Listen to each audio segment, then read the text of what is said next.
Have you ever wondered why some people live to be 100, while others don't make it past 70, even though they exercised, ate their veggies, and followed all the so-called rules?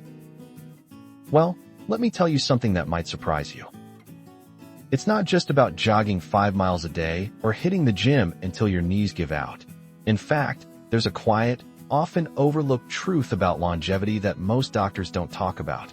But those who've lived a full century, they know. They lived it.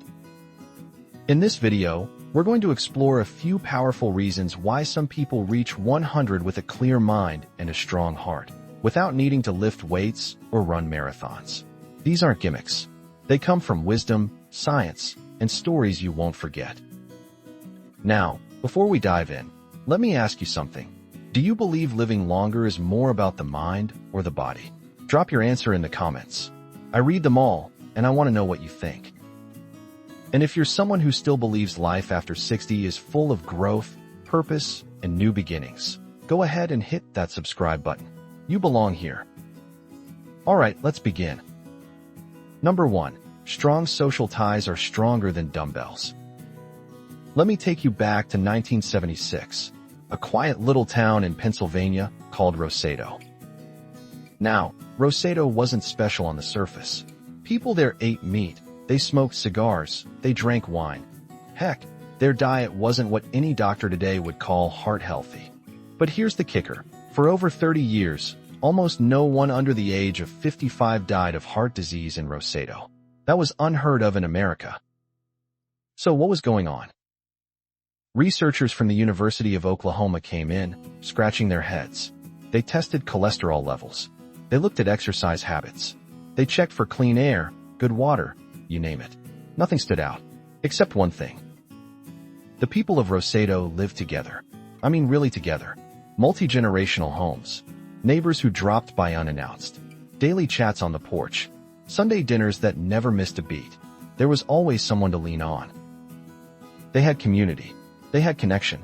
And that, my friend, was their secret medicine. Modern science has now caught up with what Roseto proved decades ago. According to a Harvard study that followed people for over 75 years, the #1 predictor of long life wasn't cholesterol, diet, or even genes.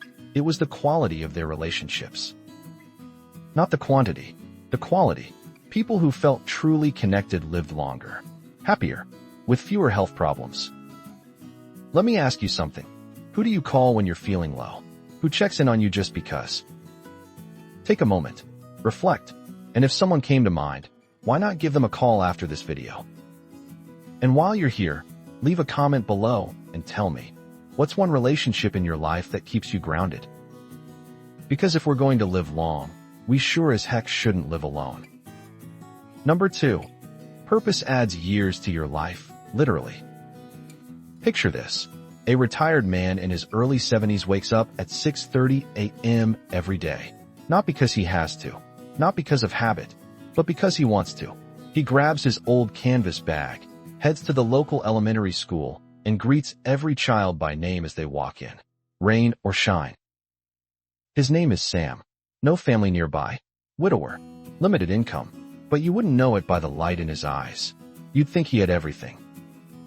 Now here's the part that gets me. Sam just turned 96. Still sharp. Still smiling. Still showing up. When someone asked him why he does it, he said, because they need me, and I need them. You see, science backs him up. A study from the University of Michigan found that people over 50 who had a strong sense of purpose were more than twice as likely to avoid death over the next 5 years. Let that sink in, twice as likely. And it's not about some grand mission, either. Purpose doesn't have to be curing cancer or writing a novel.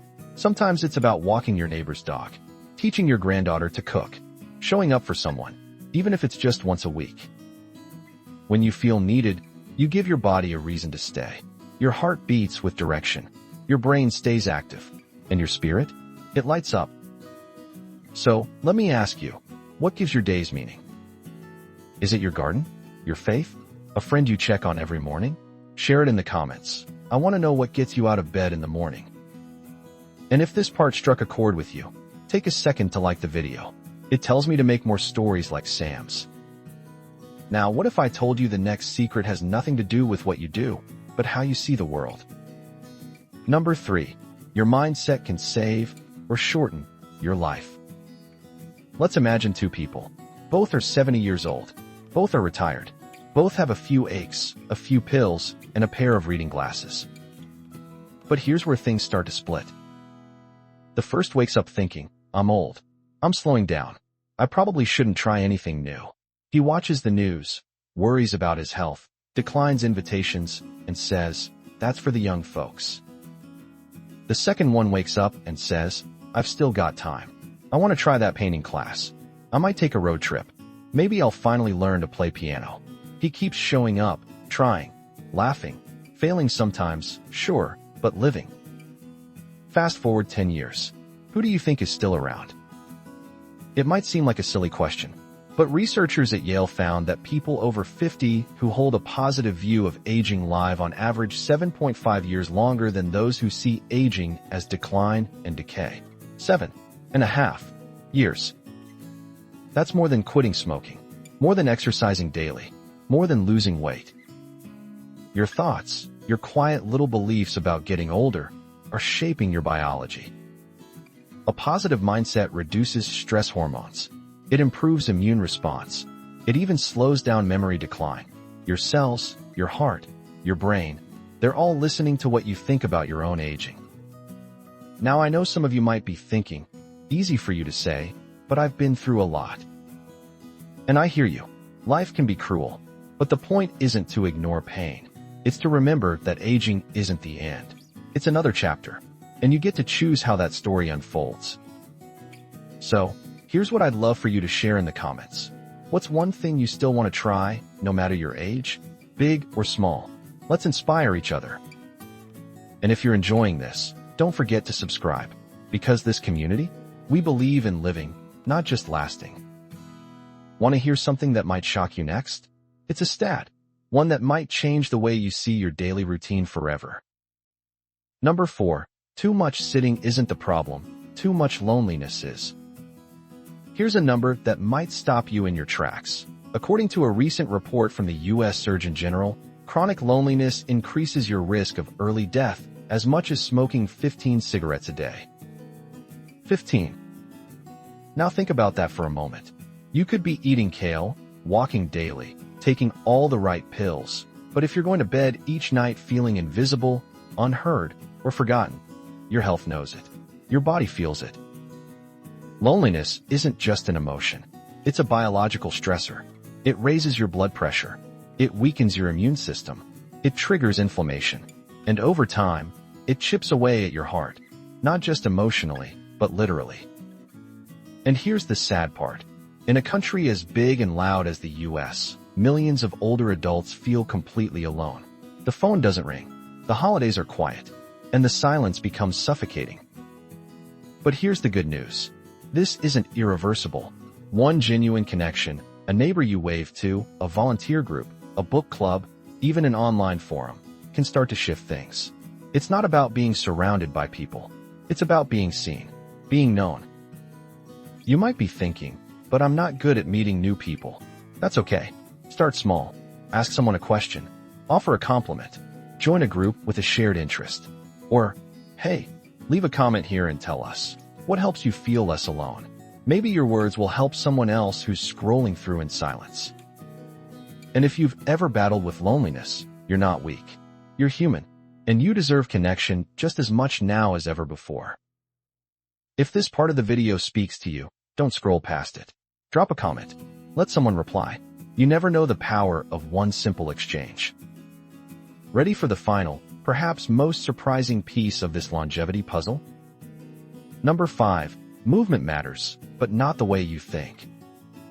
Let's get one thing straight. Moving your body is important. But the idea that you need to spend hours lifting weights or running 5 miles a day to live longer, that's a myth, and one that's doing more harm than good. Let me tell you why. In Okinawa, Japan, a place known for having some of the longest living people on Earth, you won't find many gyms. You won't see 85-year-olds in spandex doing squats or pounding treadmills. What you will see, gentle movement all day long, tending to gardens, walking to the market, sitting down on the floor, and getting back up several times a day, cooking, sweeping, playing with grandchildren. It's not exercise in the way we've come to define it in the West. It's life. Movement isn't scheduled. It's woven into their daily routine. And that low-intensity, high-frequency motion does wonders for the body. A study published in the American Journal of Epidemiology found that older adults who simply stayed lightly active throughout the day had a 30% lower risk of early death compared to those who were sedentary, even if they didn't do any formal workouts. 30%. That means standing up and walking during commercials, tidying up the house, dancing to a favorite song. All those little movements, they add up. In fact, they might add years. And you know what? This should be good news, because it means you don't need a gym membership or a fitness app. You don't have to go big or go home. You just need to keep moving a little bit every day.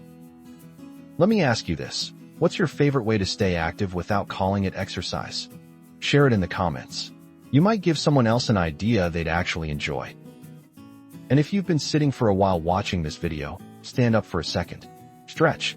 Walk around the room. Let your body know you're still here. Still moving, still living. Now, we've talked about connection, purpose, mindset, and movement, but what does it all mean when you put it together? The real secret to reaching 100. So, after everything we've explored, what's the truth behind living to 100? It's not about running marathons.